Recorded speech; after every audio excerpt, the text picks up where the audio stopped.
Non, on ne peut pas deviner. D'ailleurs, il y a quelqu'un qui demande pourquoi les statues ont des ventres bien repus. Est-ce une façon de sacraliser l'abondance de nourriture due aux famines que ces peuples ont subies ou je ne sais pas. Dans quel statut? Ici? Oui, oui, oui. Un petit bidon comme ça. Bon, peut-être simplement parce qu'il avait un embonpoint, comme tous les hommes d'un certain âge. Mais il ne faut pas conclure en cela que c'est représenter la richesse. D'ailleurs, cette illustration, c'est un tabouret. La reproduction artistique de Luba est toute de calme et de distinction. Elle concurrence en cela l'art si célèbre des Baoulés de la Côte d'Ivoire. Les expressions des statues d'ancêtres, tout particulièrement, révèlent une vie intérieure sans trouble, que ne trahissent aucune attitude spectaculaire, ni aucun mouvement maladroit. Alors, ceci est très important. Je répète, les expressions des statues Mhm. révèlent une vie intérieure sans trouble, Ok. que ne trahissent aucune attitude spectaculaire ni aucun mouvement maladroit. Pourquoi est-ce que c'est important? Parce qu'en fait, et là, vous savez que j'aime beaucoup insister sur la spiritualité des peuples. En fait, les peuples qui vivent en paix et les peuples qui sont capables de vivre avec une paix intérieure, euh, ce sont des peuples qui, en fait, arrivent à exprimer au mieux dans la vie Mhm. qui ils sont et qui laissent généralement à l'humanité comment dirais-je, un grand héritage. Mhm. Et ça, c'est des caractéristiques qu'on a étudiées chez des peuples du Congo, ici chez le Luba, mais on a vu aussi ailleurs. Il n'y a pas qu'au Congo. En Afrique noire, on a vu souvent ce genre de choses. Donc, on s'est posé des questions de savoir comment ça se fait que ces gens étaient aussi en paix. Et si les gens ont été en paix de cette façon-là, c'est parce que leur spiritualité est arrivée à un niveau où ils pouvaient l'exprimer, ça pouvait maintenant réjaillir de leur peau, on va dire ça comme ça. Ok. Et on verra cette spiritualité. Et donc les statues sont quand même très importantes dans nos cultures en fait. Les statues sont très importantes dans nos cultures comme dans la culture occidentale. Aujourd'hui, tout le monde, vous savez que l'Italie regorge, je pense, 60% des œuvres artistiques produites en Occident, avec des grands maîtres comme comment, celui qui a fait la chapelle Sixtine, Mhm. euh, bon, enfin, j'oublie le nom. Si vous avez des questions, bon, mis à part les trolls qui font partie du live, parce que bon, voilà, ce sont les risques de YouTube. Ça reste encore à sécuriser. Je les bloque au fur et à mesure. Donc, si vous avez des vraies questions, ne faites pas attention aux trolls que je bloque, n'est-ce pas? Posez-les sans problème et je prendrai les commentaires. J'affiche quelques commentaires qui sont, je le trouve, intéressants et pas trop décalés du thème. Mais Si vous décalez du thème, je pense, oui, excuse-moi, je pense qu'il faut répondre à tout le monde parce que si je prends par exemple une des questions, merci le merguez à Walid de préciser que c'est Michel Angelo. Mais si je prends une des questions, quelqu'un qui demande l'Italie s'est inspiré de l'Empire Luba dans son art, ça se voit. Non, oui. ne disons pas n'importe quoi. Hein. À aucun moment, à aucun moment je ne prétends que l'Italie s'est inspirée On de nous qui que ce demande soit. par contre si vous avez les ouvrages. Apparemment, il y a Chiluba pour les nuls. Vous aviez ça? Non, je n'ai pas Chiluba pour le nul, bien sûr. Des Émilie, voilà. On a Chiluba pour les nuls de Christophe de Marc. Je Oui. savais pas que ça existait. Et on me demandait si vous aviez l'ouvrage aussi d'Émilie Duquesne, je crois, aussi sur le Chiluba. Eh On bien, nous non. demande ici si Dieudonné, l'humoriste Mbalambala, est issu du peuple Luba. Est-ce qu'il est moitié? Non, il me semble qu'il est Non, non, camerounais. pas du tout. Dieudonné, il a des origines camerounaises. Oui, tout à fait, tout à fait. Oui.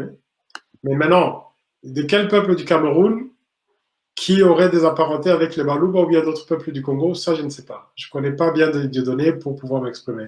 Ouais. On dit on l'explique par les Maboua. Donc, on dit que le monde fut créé, enfermé dans une calebasse qui est Mvidi Mukulu. Donc, Mhm, Mukulu Mvidi, donc le chef des esprits, mhm. décida de poser sur trois piliers, trois Maboua, comme on le fait pour stabiliser un pot que l'on chauffe en Mais préparant cette disposition, un des trois cailloux doit toujours être dirigé entre l'Est et l'Ouest. On va revenir là-dessus après. Donc, il y a un côté qui va être à l'Est et l'autre va être à l'Ouest. Oui. Comme la plupart des églises et des cathédrales en Occident, ils sont dirigés de l'Est. Alors, je réponds aussi à Christophe le sympa. C'est vrai que c'est pas difficile. C'est comme la Trinité, c'est le triangle éternel germanique, en effet. Et moi, je disais ici, avant de commencer, qu'en réalité, quand je vois comment est-ce que les Baluba parlent de cette manifestation de Dieu, ici à Nasset, Oui.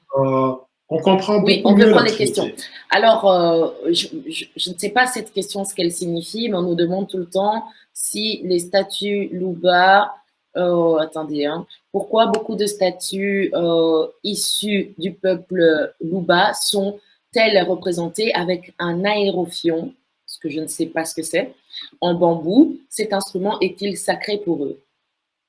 Là, je ne sais pas répondre à cette question, mais ça va être intéressant de faire des Est-ce que recherches vous là-dessus. expliquer c'est quoi un aérofion? Parce que moi, j'ai pas vu quelque chose comme ça. J'ai déjà essayé d'aller voir c'était quoi, mais ça ressemble pas vraiment à ce que je pensais. C'est un peu Hmm. bizarre. Ça a l'air d'un radiateur ou d'un truc comme ça. Donc, si on ne sait pas c'est quoi l'aérofion, on ne peut pas vous expliquer.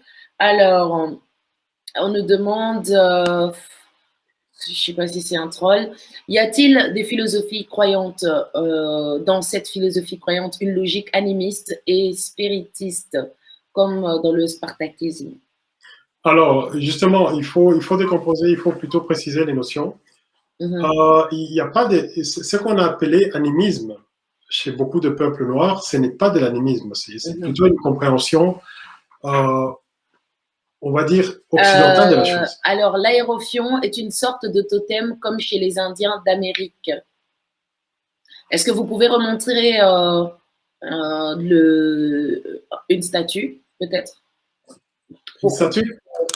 Oui, une des images de statue. Je partagerai l'écran dans quelques instants.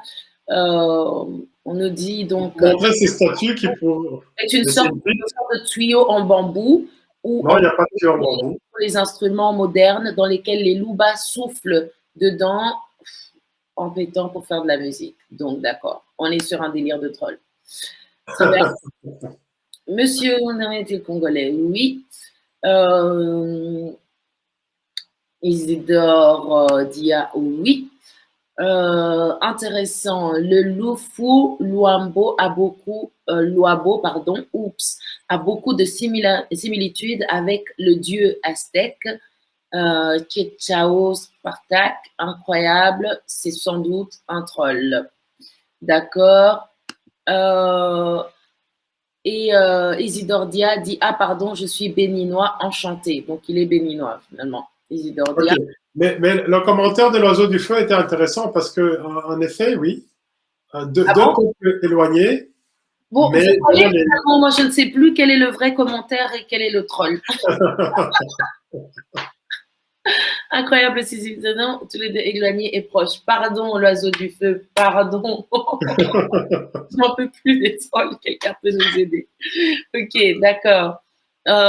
Très bien, mais c'est vrai que souvent on se rend compte que des cultures même éloignées peuvent avoir énormément de similitudes dans la façon de vivre ou d'avoir. Attendez, là maintenant je pose la question à 1000 points.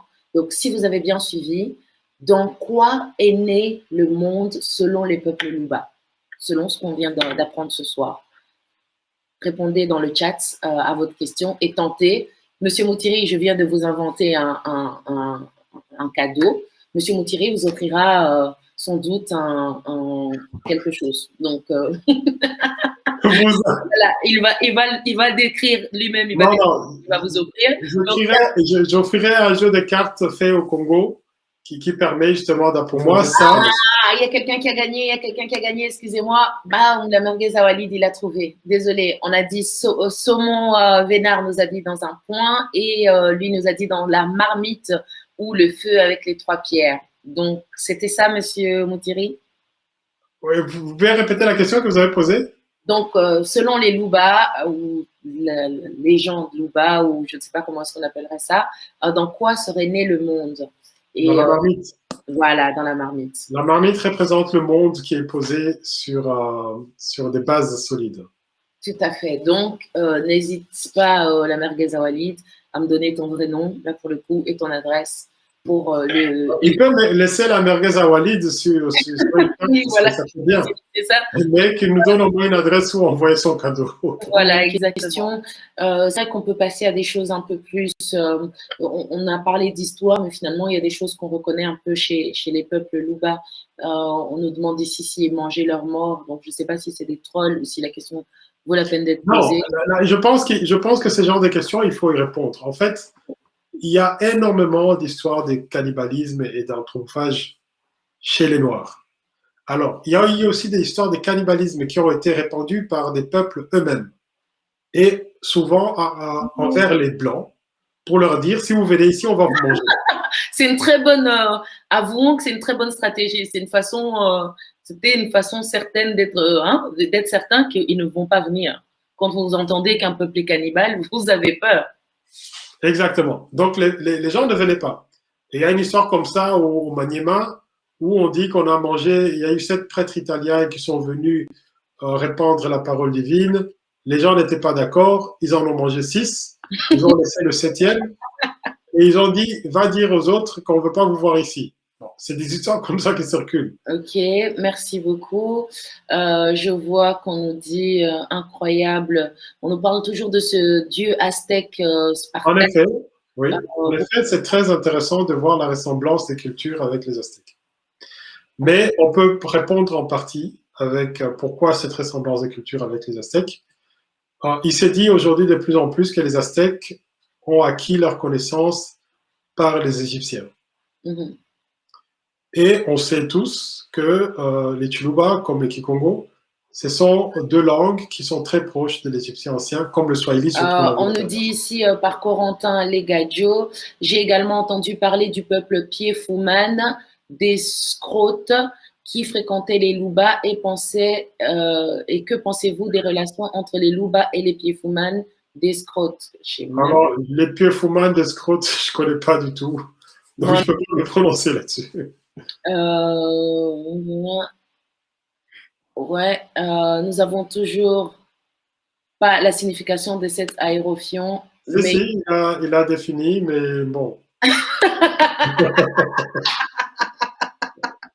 Mais s'il lit le mot aérofion, il comprendra très bien que c'est une blague. Excusez-moi d'avoir un fou rire, mais je le savais depuis le départ en lisant ce mot. Franchement, oui, mais...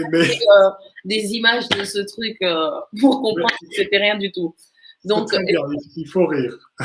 Détendez-vous. Détendez-vous, il n'existe pas d'aérofion chez les Luba parce que l'aérofion, en réalité, c'est rien du tout. Alors, merci à vous tous d'avoir assisté à ce live. Un jeudi, c'est la première fois que nous diffusons un jeudi. Et généralement, nous diffusons le vendredi. Et merci beaucoup d'avoir été là. Et bienvenue à tous, finalement, crawl ou pas crawl. Je pense qu'il faut accueillir tout le monde.